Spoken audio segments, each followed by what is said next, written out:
E cheguei. Vamos continuar o Cinquecento. Continuando na escultura de Michelangelo, e eu estou falando numa ordem evolutiva, né? A Pietà é de 1498, agora a gente vai falar de uma escultura então que ele estava um pouco mais velho, que é Davi, famosíssimo, né? Davi foi feito entre 1501 e 1504 e mede nada mais, nada menos do que 4,10 metros de altura, também feito de mármore. Essa escultura, gente, tinha sido encomendada pela Catedral de Florença para ficar lá no alto da catedral a 80 metros de altura. Aí dizem que a escultura ficou tão perfeita, tão verdadeira, tão bem feita, que eles acharam que era desperdício colocar ela lá no alto da Catedral de Florença, e aí resolveram colocar ela na Praça da Prefeitura, onde ela poderia ser apreciada por todos.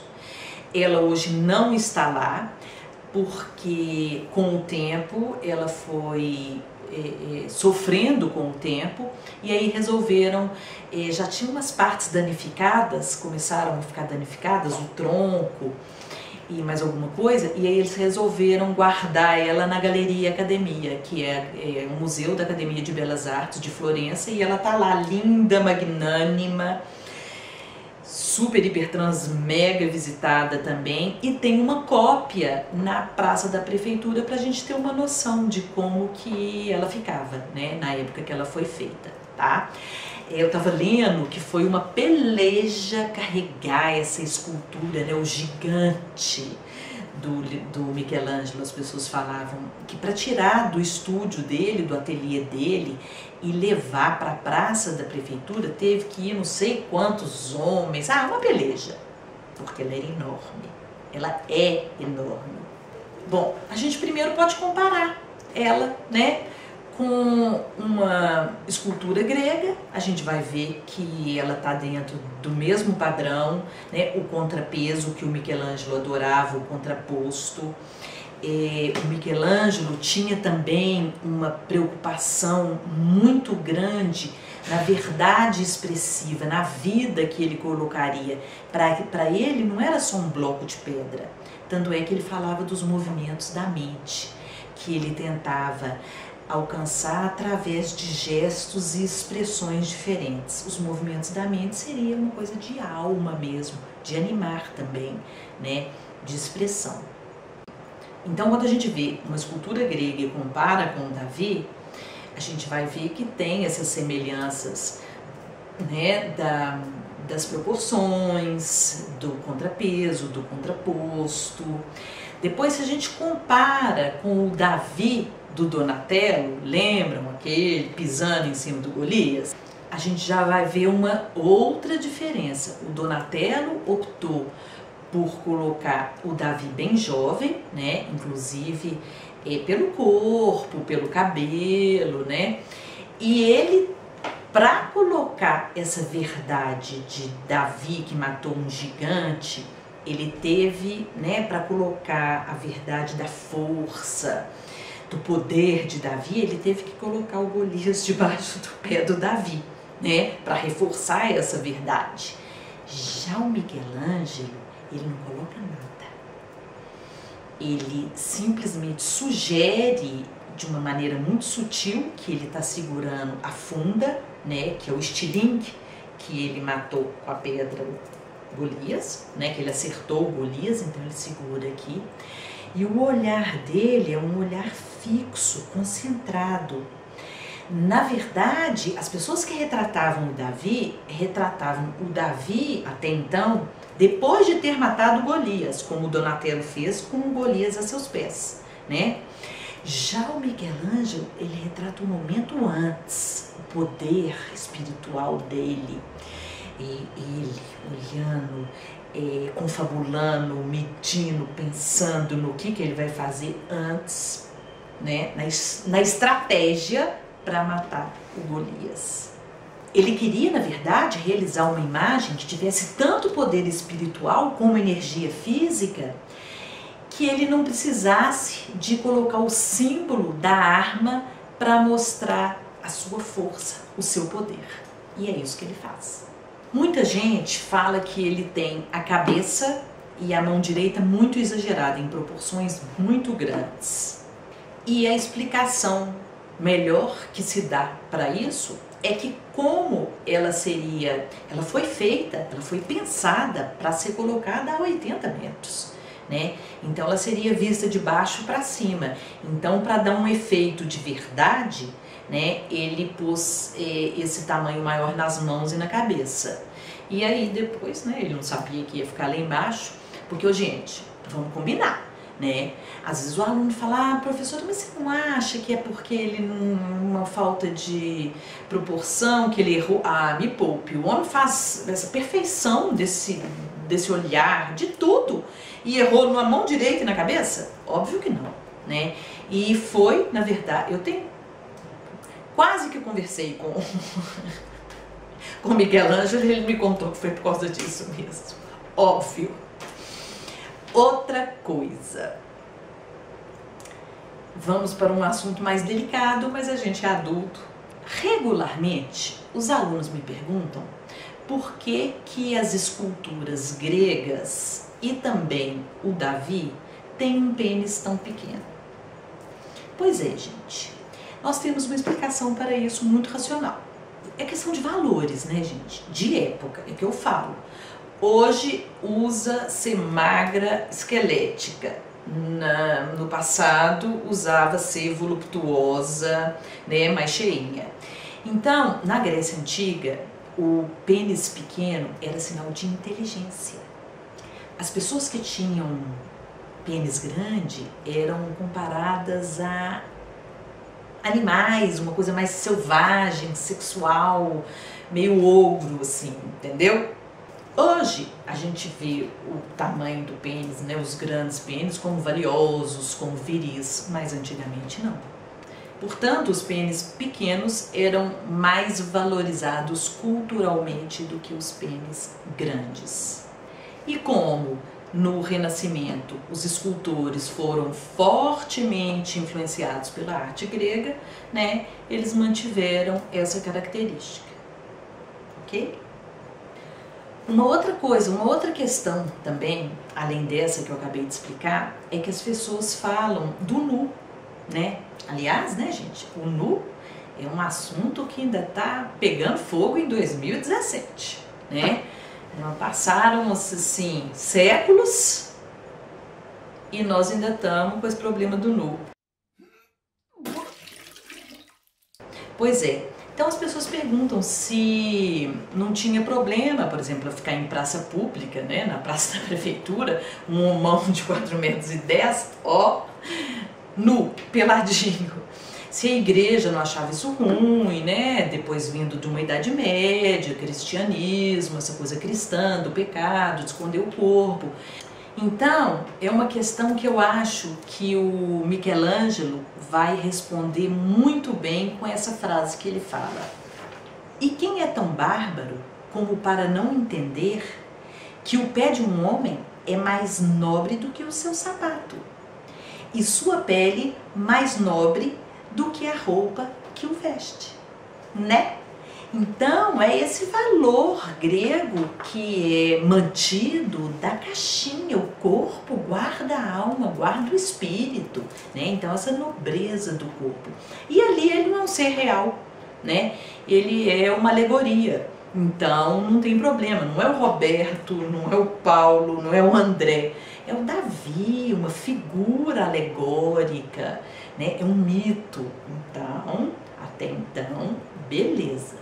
Podia ficar ali, ok?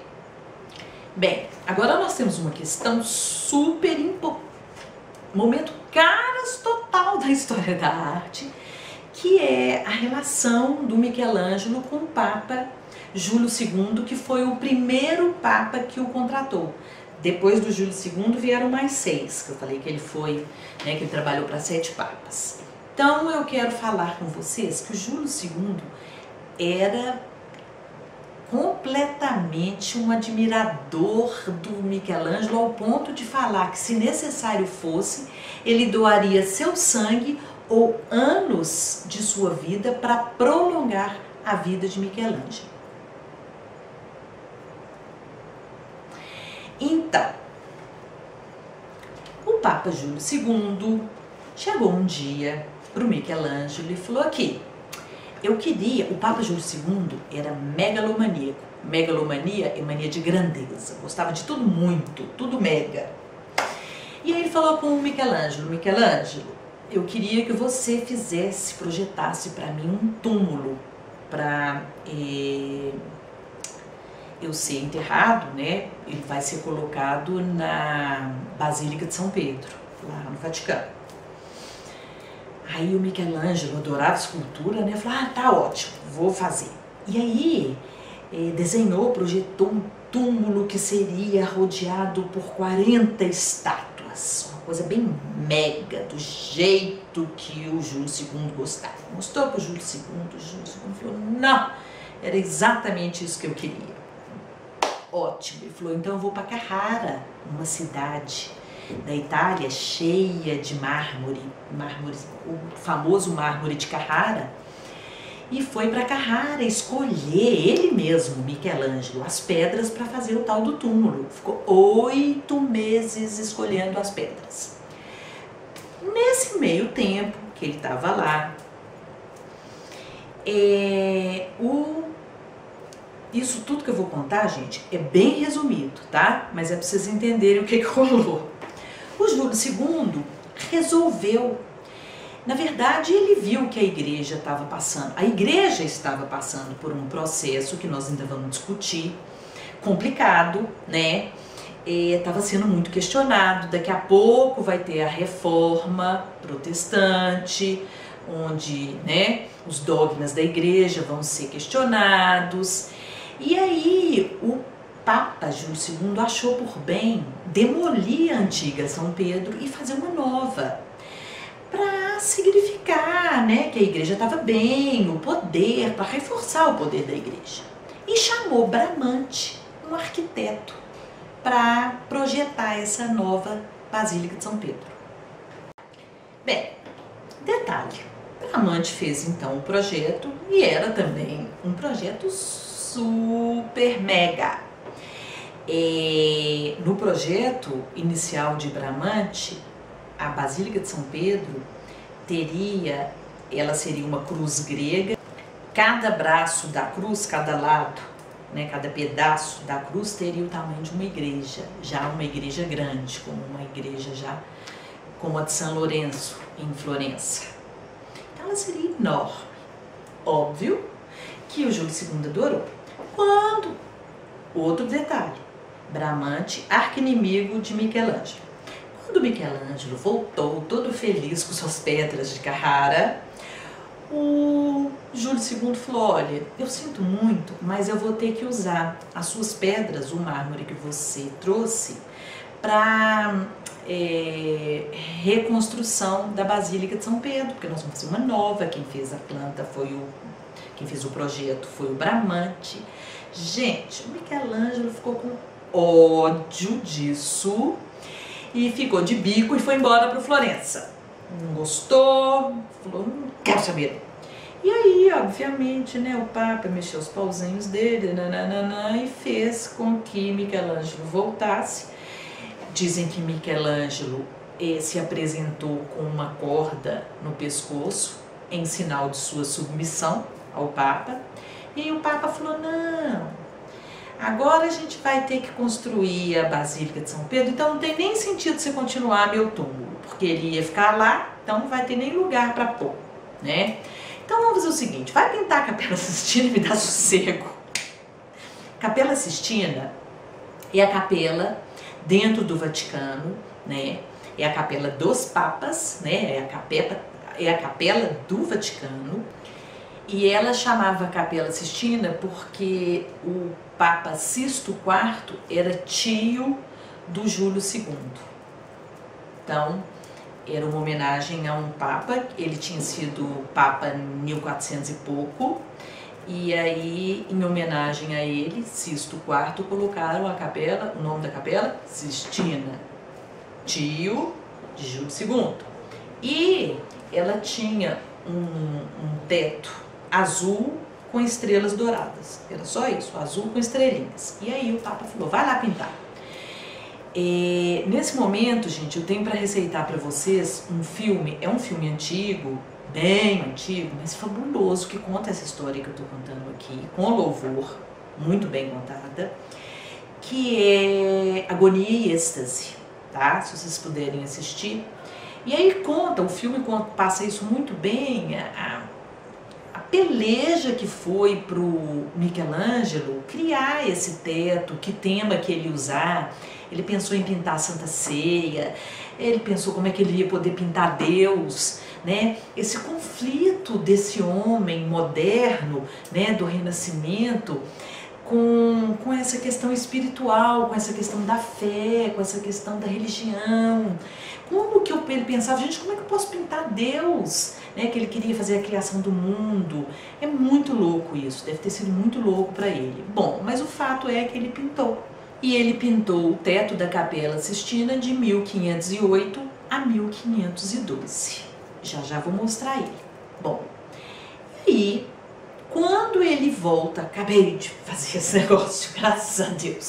Vou poder fazer agora então o túmulo do Júlio II. Quando ele volta para então começar as obras, né, esculpir, modelar, Júlio II morre em 1513. E aí ele começou a esculpir, ele já estava fazendo alguma coisa, né? Ele começa a esculpir em 1513 e vai até 1516 esculpindo Moisés.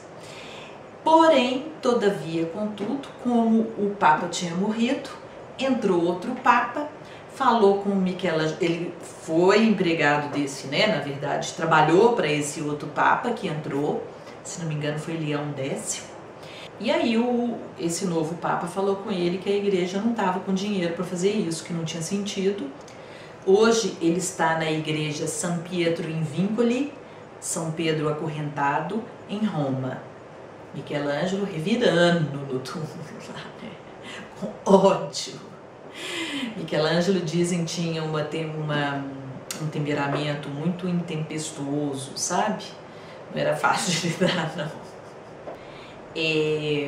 Moisés, né, é o Moisés bíblico, né, aquele dos 10 mandamentos, e eles falam, né, do poder espiritual, e tem mesmo, gente, é mega, é uma força, e que ele se preocupou em fazer o Moisés bíblico mesmo, em ver a descrição do Moisés na Bíblia, para fazer ele o mais realista, de acordo com a história possível. O Moisés tem 2,35 m de altura, nu, né? Foi para essa obra que dizem que quando ele terminou, ele falou: parla, Moisés, fala, Moisés, quer dizer que ele tivesse tanta vida, né, fosse tão real que pudesse falar, tá? Mas o fato é que ele, infelizmente, não pôde terminar o túmulo que ele tanto queria fazer. Bem, por hoje é só isso tudo. Aula que vem a gente continua com mais Cinquecento, ok? Continua aí, hein, comigo. E não deixa de me curtir, não. Tá? Beijo. Espalha essa notícia aí.